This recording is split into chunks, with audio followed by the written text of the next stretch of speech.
Hello नमस्कार प्यारे बच्चों, आप सभी लोगों का मोस्ट वेलकम है आपके अपने प्यारे से YouTube channel CKS online classes YouTube channel पे। कैसे हो आप सभी लोग? उम्मीद करते हैं कि आप सभी लोग अच्छे होंगे और आप सभी लोग की तैयारी बिल्कुल ही अच्छी तरीके से चल रही होगी। तो प्यारे बच्चों, आज की इस क्लास में हम सभी लोग जो है पढ़ने वाले हैं क्लास 12 हिस्ट्री के प्यारे बच्चों मॉडल पेपर से मोस्ट इम्पोर्टेंट वायरल क्वेश्चन को, जो कि प्यारे बच्चों आपके 9 फरवरी के फाइनल बोर्ड परीक्षा के लिए सभी क्वेश्चन काफ़ी इंपॉर्टेंट क्वेश्चन हैं। तो आप अच्छे से इन प्रश्न को जो है ना जरूर याद कर लीजिएगा, क्योंकि आपके 9 फरवरी के फाइनल बोर्ड परीक्षा के लिए क्लास काफ़ी इंपॉर्टेंट क्लास है आपके लिए। तो बिल्कुल आप अच्छे से इन प्रश्न को याद कर लीजिएगा क्योंकि आपके एग्जाम में यहाँ से बच्चों काफ़ी इंपॉर्टेंट क्वेश्चन है और आपको यहाँ से देखने को मिलेंगे। तो चलिए क्लास को स्टार्ट करते हैं और देखिएगा बच्चों क्वेश्चन क्या है, और आप लोग जो है ना हमारे साथ भी चैट सेक्शन में आंसर लगाते चलेंगे, ठीक है। तो देखिए यहाँ पे पहला नंबर प्रश्न आपका दिया गया है, और प्रश्न क्या दिया गया है कि खेरा सत्याग्रह का संबंध जो है ये किस राज्य से है। चलिए लगाइएगा। यहाँ से हम बोल रहे हैं बच्चों की 100% आपके बोर्ड परीक्षा में देखने को मिलेंगे प्रश्न, बस आप अच्छे से इन प्रश्न को याद कर लेना। चलिए बताइए कि खेरा सत्याग्रह का संबंध जो है ना किस राज्य से है। तो यहाँ पे खेरा सत्याग्रह का संबंध हो जाएंगे किस राज्य से, तो आप बताओगे सर जी गुजरात से हो जाएंगे। किस राज्य से है? गुजरात राज्य से है, याद रखेंगे। चलिए आगे देखेंगे। यहाँ पे आपका 2 नंबर क्वेश्चन दिया गया है। क्वेश्चन क्या दिया गया आपका कि असहयोग आंदोलन जो है ये किस वर्ष शुरू हुआ था। चलिए बताएंगे कि असहयोग आंदोलन जो है ये किस वर्ष होता है।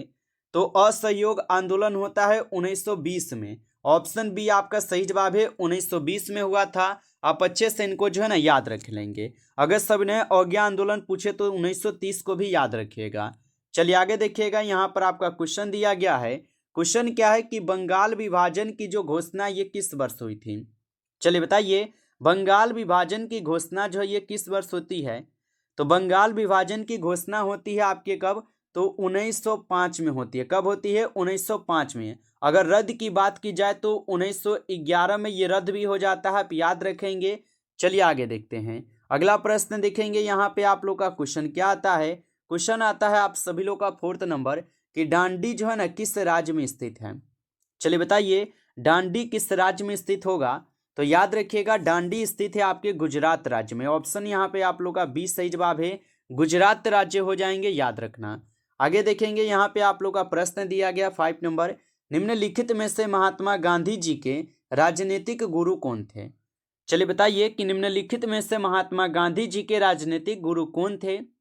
तो याद रखेंगे आप सभी लोग गोपाल कृष्ण गोखले हो जाएंगे। ऑप्शन सी सही जवाब है, गोपाल कृष्ण गोखले होगा। आगे देखिए यहाँ पे आप लोग का क्वेश्चन है कि मुस्लिम लीग द्वारा सीधी कार्रवाई दिवस जो है ये कब मनाया गया था। चलिए बताइए कि मुस्लिम लीग द्वारा सीधी कार्रवाई दिवस जो है ये कब मनाया जाता है। तो याद रखेंगे साथियों ये मनाई जाती है आपके 16 अगस्त 1946 में। 16 अगस्त 1946 याद रखेंगे आप सभी लोग। अगला प्रश्न यहाँ पे आता है आप सभी लोगों का, और प्रश्न क्या है कि पाकिस्तान शब्द जो है ना किसने दिया था। चलिए बताएंगे साथियों कि पाकिस्तान शब्द को किसने दिया था। तो याद रखेंगे आप सभी लोग पाकिस्तान शब्द को दिए थे आपके चौधरी रहमत अली। ऑप्शन सी सही जवाब है, चौधरी रहमत अली दिए थे। अगला प्रश्न यहाँ पे देखिएगा। क्वेश्चन है कि भारत के प्रथम यहाँ पर राष्ट्रपति कौन थे। चलिए बताएंगे साथियों भारत के प्रथम राष्ट्रपति कौन थे। तो भारत के प्रथम राष्ट्रपति आपको याद होना चाहिए डॉक्टर राजेंद्र प्रसाद थे। ऑप्शन यहाँ पर आप लोग का डी सही जवाब है, डॉक्टर राजेंद्र प्रसाद होगा। आगे देखिए यहाँ पर आपका प्रश्न दिया गया है कि भारतीय संविधान की प्रारूप समिति के अध्यक्ष कौन थे। चलिए बताइए बच्चों कि भारतीय संविधान के प्रारूप समिति के अध्यक्ष कौन थे। तो यहाँ पे आप याद रखेंगे इस क्वेश्चन का, यहाँ पे आपका सही जवाब जो है ऑप्शन डी हो जाएंगे, डॉक्टर भीमराव अंबेडकर जी हो जाएंगे, याद रखना। चलिए आगे देखेंगे। यहाँ पे आप लोग का क्वेश्चन दिया जा रहा है। क्वेश्चन है कि स्वतंत्र भारत के यहाँ पे प्रथम कानून मंत्री कौन थे। और प्यारे बच्चों जो आपको 299 का हम नोट्स दे रहे थे, इस नोट्स का भी प्राइस आपके लिए 1 जनवरी तक कम कर दिए, ठीक है। आप चाहे तो इसको ले सकते हो। 299 का नोट्स है जो कि अभी आपको सिर्फ और सिर्फ 99 रुपये में ही मिल जाएंगे, ठीक है। तो जो भी प्यारे बच्चों के ये नोट्स चाहिए आप ले सकते हो। इस नंबर पे एसएमएस कर लेना। नंबर है आप सभी लोग का यहाँ पे 962, ठीक है, 962 18 834। ठीक है, इस नंबर पे आप लोग स्मैश कर लीजिए और बोलिए कि सर हमें 99 का नोट्स चाहिए। ठीक है, और ये आपके सिर्फ और सिर्फ 1 जनवरी तक का ये ऑफर है, आपके नए साल के लिए। ठीक है, तो आप चाहें तो इसको लेकर पढ़ सकते हो। ठीक है, और इसमें जो 299 का नोट्स था वही नोट्स है आपको। इसमें बिल्कुल आपको सब्जेक्टिव और ऑब्जेक्टिव दोनों क्वेश्चन मिल जाएंगे। गेसिंग किया गया क्वेश्चन रहेगा, जो बच्चों हम बोल सकते हैं बिल्कुल आपके 100% जब भी क्वेश्चन आता है तो आपके नोट्स से बाहर नहीं आएगा। ठीक है, तो नोट्स में आपको हर एक क्वेश्चन मिलेंगे, आप लेकर पढ़ सकते हो। इस नंबर पे एसएमएस कर लेना और सभी लोग ले लेना। ठीक है, जो भी बच्चे अभी तक नहीं लिए थे, आप लोग बोल रहे थे कि सर कम कर दीजिए। ठीक है, लो भाई कम कर दिए, 99 कर दिए हैं अब तो। ठीक है ना, आप लोग अब ले सकते हो। ठीक है, चलिए, और आप सभी लोग एसएमएस कर लेना। बताइए कि स्वतंत्र भारत के प्रथम कानून मंत्री कौन थे?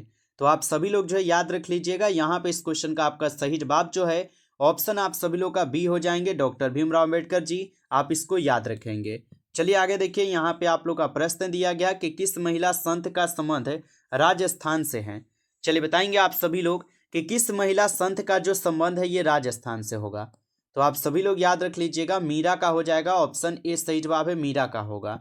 आगे देखिए, यहाँ पे आप लोग का प्रश्न है कि महाराष्ट्र के संत कौन थे? बताइए कि महाराष्ट्र के संत कौन थे? तो महाराष्ट्र के संत हो जाएंगे यहाँ पर कौन? तुकाराम, रामदास और ज्ञानेश्वर, ये सभी थे। ऑप्शन डी आपका सही जवाब है, इनमें से सभी थे। आगे देखिए, अगला प्रश्न यहाँ पे आपका आता है। प्रश्न है कि अलबर्नी जो है ना, ये किसके साथ भारत आया था? चलिए बताएंगे, अलबर्नी जो ये किसके साथ भारत आए थे? तो याद रख लीजिएगा, अलबर्नी आए थे मोहम्मद गजनी के साथ भारत। ऑप्शन ए यहाँ पे आप लोग का सही जवाब होगा, मोहम्मद गजनी। आगे देखिए, यहाँ पे आपका क्वेश्चन है कि भारत आने वाले प्रथम यूरोपीय कौन था? चलिए बताइएगा कि भारत आने वाले प्रथम यूरोपीय कौन थे? तो याद रखिएगा बच्चों, भारत आने वाले प्रथम यूरोपीय थे पुर्तगाली। ऑप्शन ए सही जवाब है, पुर्तगाली होगा, याद रखना। आगे देखिए, यहाँ पे क्वेश्चन है कि स्थायी बंदोबस्त जो है ये कहाँ लागू किया गया था? चलिए बताएंगे आप सभी लोग, स्थायी बंदोबस्त जो है ये कहाँ पर लागू किए गए थे? तो आप याद रखोगे, स्थायी बंदोबस्त जो है ये बंगाल में लागू किए गए थे। ऑप्शन सी सही जवाब है। आगे देखिए, क्वेश्चन यहाँ पे दिया गया आप सभी लोग का कि the history of the Indian national Congress नामक पुस्तक जो है ना किसने लिखी है? तो the history of the Indian national Congress नामक पुस्तक किसने लिखी है? तो यहाँ पे इस क्वेश्चन का आप सही जवाब ऑप्शन ए लगाएंगे, पट्टाभी सीतारमैया जी। ऑप्शन ए सही जवाब होगा। आगे देखिए, क्वेश्चन यहाँ पे है कि दक्षिण भारत में किस स्थान पर विद्रोह हुआ था? चलिए बताएंगे कि दक्षिण भारत में किस स्थान पर विद्रोह हुआ था? तो आप याद रखोगे, कोल्हापुर में। ऑप्शन ए सही जवाब है, कोल्हापुर में होगा। अगला प्रश्न यहाँ पे आता है, पटना में 1857 के विद्रोह का नेतृत्व किसने किया था? चलिए बताइए कि पटना में 1857 के विद्रोह का नेतृत्व किसने किया था? तो याद रखेंगे, पीर अली थे। ऑप्शन ए सही जवाब है, पीर अली होगा, याद रखेंगे। आगे देखिए, यहाँ पे आप लोग का क्वेश्चन दिया गया है कि 1857 का जो विद्रोह है ये आरंभ हुआ था। चलिए बताइए कि 1857 का जो विद्रोह है ये आरंभ कब होता है? तो आपको याद होगा 10 मई को जो होता है। ऑप्शन ए सही जवाब है, 10 मई को होता है। आगे देखिए, अगला प्रश्न यहाँ पर 1857 के विद्रोह के समय भारत का गवर्नर जनरल कौन था? चलिए बताएंगे आप सभी लोग कि 1857 के विद्रोह के समय जो है यहाँ पे भारत का गवर्नर जनरल कौन था? तो याद रखिएगा आप सभी लोग, उस समय हो जाएंगे यहाँ पे लॉर्ड कैनिंग। ऑप्शन सी सही जवाब है, लॉर्ड कैनिंग होगा, याद रखेंगे। अगला प्रश्न यहाँ पे आता है, भारत की राजधानी कलकत्ता से दिल्ली जो है ना ये कब हस्तांतरित हुई थी? बताइए, भारत की राजधानी कलकत्ता से दिल्ली कब हस्तांतरित हुई थी? तो याद रखेंगे आप सभी लोग, 1911 में होती है। ऑप्शन डी सही जवाब है, 1911 में। आगे देखिए, यहाँ पे आपका प्रश्न दिया गया क्वेश्चन है, अखिल भारतीय स्तर पर पहली बार जो है ना जनगणना कब हुई थी? बताइए, अखिल भारतीय स्तर पर पहली बार जनगणना कब होती है? तो आप बताओगे, पहली बार जनगणना 1872 में होती है। ऑप्शन बी सही जवाब है, याद रखना। आगे देखिए, यहाँ पे आप लोग का क्वेश्चन है कि इंडिया गेट का निर्माण कब हुआ था? चलिए बताएंगे, इंडिया गेट का निर्माण कब होता है? तो इंडिया गेट का निर्माण होता है आपके 1931 में। ऑप्शन सी सही जवाब होगा, 1931 में इंडिया गेट का निर्माण हुआ था। आगे देखिए, यहाँ पे क्वेश्चन है, चंपारण सत्याग्रह का संबंध जो है ये किस राज्य से है? चलिए बताएंगे आप सभी लोग, तो चंपारण सत्याग्रह का संबंध जो है किस राज्य से है? तो याद रखिएगा आप सभी लोग, चंपारण सत्याग्रह का संबंध जो है ये आपके बिहार राज्य से है। ऑप्शन ए यहाँ पे सही जवाब है, बिहार राज्य से। आगे देखिए, यहाँ पे आप लोग का क्वेश्चन दिया गया आप लोग का, दिल्ली चलो का नारा जो है ना किसने दिया था? चलिए बताएंगे आप सभी लोग दिल्ली चलो का नारा जो है ना किसने दिया था? तो दिल्ली चलो का नारा दिए थे आपके सुभाष चंद्र बोस जी। ऑप्शन ए सही जवाब है, सुभाष चंद्र बोस जी दिए थे। आगे देखेंगे यहाँ पे प्रश्न है 1942 में कौन सा आंदोलन हुआ था? चलिए बताएंगे साथियों कि 1942 में कौन सा आंदोलन होता है। तो याद रखना 1942 में होता है भारत छोड़ो आंदोलन। ऑप्शन डी सही जवाब है, भारत छोड़ो आंदोलन याद रखिएगा। अगला प्रश्न है साबरमती जो है ना ये किस राज्य में स्थित है? चलिए बताएंगे आप सभी लोग कि साबरमती किस राज्य में स्थित होगा।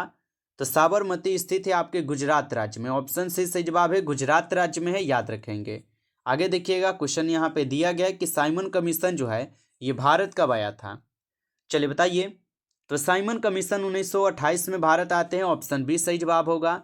आगे देखिए क्वेश्चन है कि फॉरवर्ड ब्लॉक की स्थापना जो है ना किसने की थी? चलिए बताएंगे आप सभी लोग फॉरवर्ड ब्लॉक की स्थापना जो है ना किसने की थी? तो फॉरवर्ड ब्लॉक की स्थापना किए हुए थे सुभाष चंद्र बोस जी। ऑप्शन बी हो जाएगा सही जवाब, सुभाष चंद्र बोस जी होगा। आगे देखेंगे प्रश्न दिया गया भारतीय संविधान सभा के अध्यक्ष कौन थे? चलिए बताइए साथियों, भारतीय संविधान सभा के अध्यक्ष यहाँ पर कौन होगा? तो भारतीय संविधान सभा के जो अध्यक्ष होगा साथियों यहाँ पर हो जाएंगे doctor Rajendra Prasad ji. Option B सही जवाब है, डॉक्टर राजेंद्र प्रसाद। आगे देखेंगे क्वेश्चन यहाँ पे दिया गया कि स्वतंत्र भारत के प्रथम गृह मंत्री कौन थे?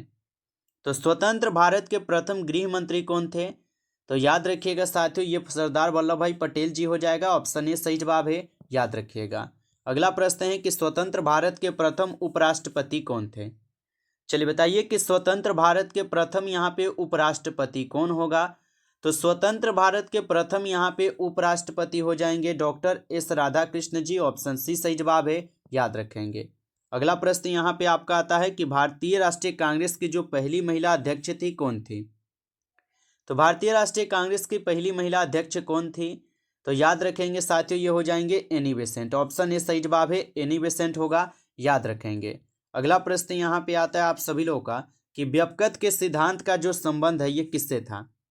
चलिए बताएंगे व्यपकत के सिद्धांत का संबंध किससे हो जाएगा? तो व्यपकत के सिद्धांत का संबंध हो जाएंगे डलहौजी से। ऑप्शन बी सही जवाब है, डलहौजी से है, याद रखेंगे। अगला प्रश्न यहाँ पे आता है लखनऊ से 1857 के विद्रोह का नेतृत्व किसने किया था? तो लखनऊ से 1857 के विद्रोह का जो नेतृत्व किए थे ये किए थे बेगम हजरत महल। ऑप्शन बी सही जवाब है, बेगम हजरत महल। अगला प्रश्न यहाँ पे आता है मेगास्थनीज कौन था? चलिए बताएंगे साथियों मेगास्थनीज जो है ना ये कौन था? तो मेगास्थनीज जो है ये आपके राजदूत हो जाएंगे ना। ऑप्शन सी सही जवाब है, राजदूत। आगे देखिए क्वेश्चन यहाँ पे दिया गया आप सभी लोग का कलकत्ता में सर्वोच्च न्यायालय की जो स्थापना ये कब की गई थी? तो कलकत्ता में सर्वोच्च न्यायालय की जो स्थापना है ये कब की जाती है? तो याद रखिएगा आप सभी लोग 1774 में। ऑप्शन बी सही जवाब है, 1774 में। अगला प्रश्न है कि दामिन ई को क्या था? बताइए दामिन ई को क्या था? तो दामिन ई को जो है साथियों यह आपके भूभाग हुआ करते थे। ऑप्शन ए सही जवाब है, भूभाग होगा, याद रखेंगे। आगे देखिए क्वेश्चन यहाँ पे बीजक में किसके उपदेश जो है संग्रहित है? चलिए बताएंगे साथियों कि बीजक में किसके उपदेश संग्रहित है? तो याद रखिएगा आप सभी लोग बीजक में कबीर का होगा ना। ऑप्शन ए सही जवाब है, कबीर होगा, याद रखिएगा। चलिए आगे देखते हैं। अगला प्रश्न देखिएगा क्वेश्चन दिया गया आप सभी लोग का यहाँ पे क्वेश्चन है निजामुद्दीन औलिया जो ये किस सूफी सिलसिले से संबंधित है? बताइए निजामुद्दीन औलिया किस सूफी सिलसिले से संबंधित है? तो याद रखेंगे आप सभी लोग चिश्ती से है। ऑप्शन ए सही जवाब है, चिश्ती से होगा। आगे देखिए यहाँ पे आप लोग का प्रश्न है कि तंबाकू का सेवन जो है ये किस मुगल सम्राट ने प्रतिबंधित किया था? तो तंबाकू का सेवन जो ये किस मुगल सम्राट ने प्रतिबंधित किया था? तो जहांगीर किए हुए थे। ऑप्शन ए सही जवाब है, जहांगीर, याद रखेंगे। अगला प्रश्न यहाँ पे आता है कि प्रसिद्ध विरूपाक्ष मंदिर जो है ये कहाँ स्थित है? तो प्रसिद्ध विरूपाक्ष मंदिर जो है ये साथियों आपके हम्पी में स्थित है। ऑप्शन ए सही जवाब है, हम्पी में स्थित है, याद रखेंगे। आगे देखिएगा यहाँ पे क्वेश्चन है आप लोग का गेटवे ऑफ इंडिया का निर्माण कब होता है? चलिए बताइए कि गेटवे ऑफ इंडिया का निर्माण कब हुआ? तो गेटवे ऑफ इंडिया का निर्माण होता है आपके 1911 में और इंडिया गेट का कब होता है? 1931 में। आगे देखिए क्वेश्चन है जलियांवाला बाग हत्याकांड कब होता है? 13 अप्रैल 1919। सभी लोग पढ़े हो, ऑप्शन ए होगा। आगे देखिए क्वेश्चन है पाकिस्तान के प्रथम प्रधानमंत्री कौन थे? तो पाकिस्तान के प्रथम प्रधानमंत्री हो जाएंगे यहाँ पे लियाकत अली जी। ऑप्शन बी सही जवाब है। आगे देखेंगे यहाँ पे आप लोग का प्रश्न दिया गया क्वेश्चन है कि अर्थशास्त्र के लेखक कौन है। चलिए बताइए अर्थशास्त्र के लेखक कौन है। यहाँ पे एक मेगास्थनीज जिनका का है अलबर्नी, तो आपको पता है किताब उल हिंद और किताब उल यामनी ये अलबर्नी का है। तो बच गया कौटिल्य, तो कौटिल्य होगा अर्थशास्त्र का। आगे देखिए क्वेश्चन यहाँ पे मनुस्मृति में कितने प्रकार के विवाहों का उल्लेख किया गया है। तो मनुस्मृति में कुल 8 प्रकार के विवाहों का उल्लेख है, ऑप्शन सी होगा। आगे देखिए क्वेश्चन है महाभारत में कुल कितने पर्व हैं। महाभारत का युद्ध भी 18 दिन चले थे और पर्व की अगर बात की जाए तो ये भी आपके 18 को ही है, ऑप्शन डी होगा। आगे देखिए क्वेश्चन यहाँ पे दिया गया आप सभी लोगों का कि महाभारत में गंगा पुत्र के नाम से किसे जाना जाता है। तो महाभारत में गंगा पुत्र के नाम से किसे जानते हैं, तो आप सभी लोग बताएंगे भीष्म को जानते हैं, ऑप्शन बी होगा। आगे देखेंगे क्वेश्चन दिया गया कि धोलावीरा कहाँ स्थित है। चलिए बताइएगा धोलावीरा जो है ये कहाँ स्थित है। तो धोलावीरा गुजरात में है, ऑप्शन ए सही जवाब है, गुजरात में होगा, याद रखेंगे। नमस्कार बच्चों, इस क्लास में टॉप 50 क्वेश्चन थे। यदि आपको क्लास अच्छा लगा हो आप क्लास को जरूर लाइक कर लेना। नए जुड़े हो चैनल पे आप सब्सक्राइब कर लीजिए और पीडीएफ और नोट्स आप लोग का भी डिस्काउंट है, आप चाहे तो इस नंबर पे एसएमएस करके ले सकते हो। आपको वहीं प्यारे बच्चों अभी 99 का ही आपको 1 तारीख तक ही लगेगा, ठीक है। 1 तारीख के बाद फिर आप लोग का हो जाएगा, बढ़ जाएगा, इसलिए आपको 1 तारीख तक 99 ही लगेगा। आप चाहें तो ले सकते हो, नया साल का आपके लिए ऑफर है। और आप सभी लोग अच्छे से लेकर पढ़ लो, ठीक है, क्योंकि आप लोग का देख रहे थे जब हम 299 का बोलते थे तो आप लोग बोलते थे सर कम कर दीजिए कम कर दीजिए। लो भाई यहाँ पे सीधे आप लोग का क्या है तो 200 रुपीज़ को कम कर दिया, ठीक है। तो आप चाहें तो इसको ले सकते हो और अच्छे से अब पढ़ सकते हो, ठीक है। चलिए फिर मिलते हैं आपसे नेक्स्ट टॉपिक के साथ नेक्स्ट क्लास में। तब तक के लिए सभी प्यारे बच्चों को टेक केयर, अच्छे तरीके से पढ़ाई करते रहिए।